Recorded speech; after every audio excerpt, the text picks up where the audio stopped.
On to the Toffee Blues, your source for all things Everton, and welcome to the EFC 24/7 news update. We're bringing you all the latest news stories about Everton from around the globe. The main story today is one, for once, it's not a rumour, it's actually some actual confirmation. That's, of course, Abdoulaye Doucouré and Ashley Young are both leaving Everton on a free this summer. But the iPaper have suggested Mark Douglas, in particular, has said that Everton has offered Doucouré and Young contracts with a pay cut in order to stick around next season, but both players rejected them and have decided to move on. Uh, yeah, I kind of thought we'd do this. It's what I would have done if I was in their position, in the club's position. And players are entitled to decide they don't want to take those terms. So, you know, wish them both the best and we move forward.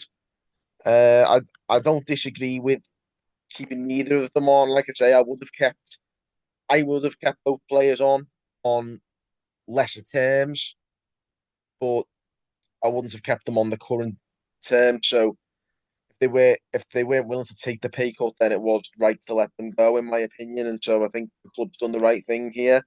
Time will tell whether that's the case, of course, but if I was in charge, I'd have done what the club's done here. So I'm happy enough with this decision.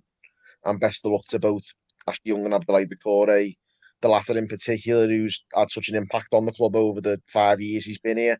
But his influence was starting to drop a little bit, and it was probably the right time to let him go. And of course, Ashley Young was 40 later on this year, so it's in our best interest to try and get some younger blood into the squad.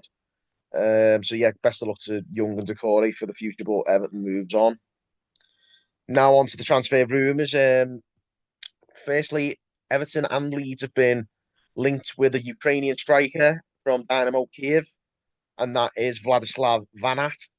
He's a 23-year-old Ukrainian, 16 million release clause apparently, 21 goals and 8 assists in 44 games. It's a really good return, but obviously this is the Ukrainian league, and Dynamo Kiev are one of the strongest teams in that league, so you'd expect their striker to be getting a lot of goals.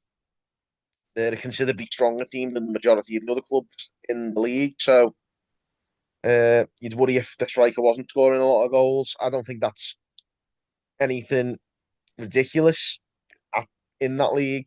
Whether that translates to a top league, you just never know. 16 million, it's a pretty moderate fee. It's not the most expensive, but equally not the cheapest either. So we probably do better than this.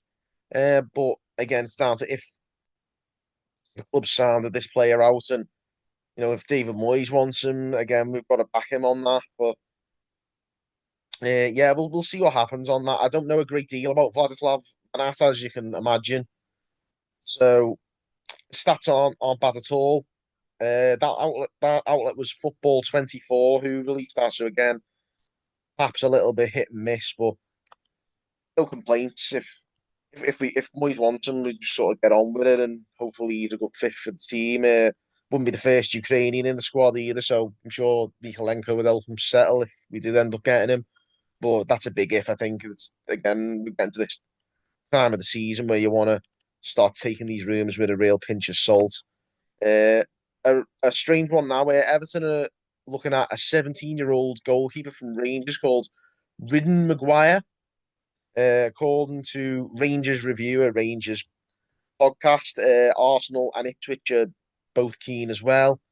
And it's saying Rangers could bring in a seven-figure fee from the sale of Maguire this summer. They could also keep him on a contract, it suggests, but if they were to sell, they're looking at over 1 million, apparently. A seven-figure fee. Well, I'm sure we get, if we do bring him in, we get a better bang for our buck than the eight-figure fee we paid him for Nathan Patterson when we last brought a player in from Rangers. So, you know, as you can tell, I'm always a bit skeptical with these rumours. Until it's pretty much set in stone, I'm always going to be quite cynical about these transfer rumours. And finally, one to definitely be cynical about, it's a Turkish outlet, Transfer Mercati, suggesting that Everton have largely reached an agreement to sign Davinson Sanchez, the former Spurs centre back. He spent 6 years at Tottenham and did largely okay. Moved on to Galatasaray. Has just won the Turkish league with Galatasaray, but apparently is looking to move back to the Prem with Everton. Um, Interesting. I always thought he was a decent player at Spurs. He's still only 28.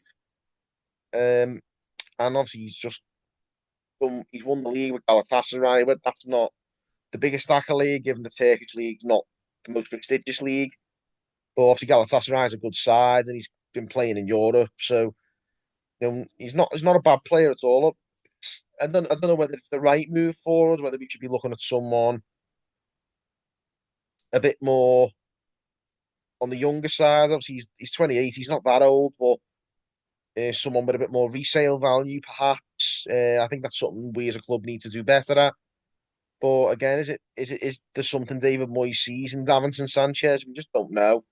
But I personally don't see anything in this transfer rumour. Again, like I say, the Turkish outlets are a bit hit and miss, more miss than hit. Let's be honest. So yeah, I'm not too sure about this one either. But I wouldn't tear my nose up him if it does end up coming to pass. I don't think he's the worst player.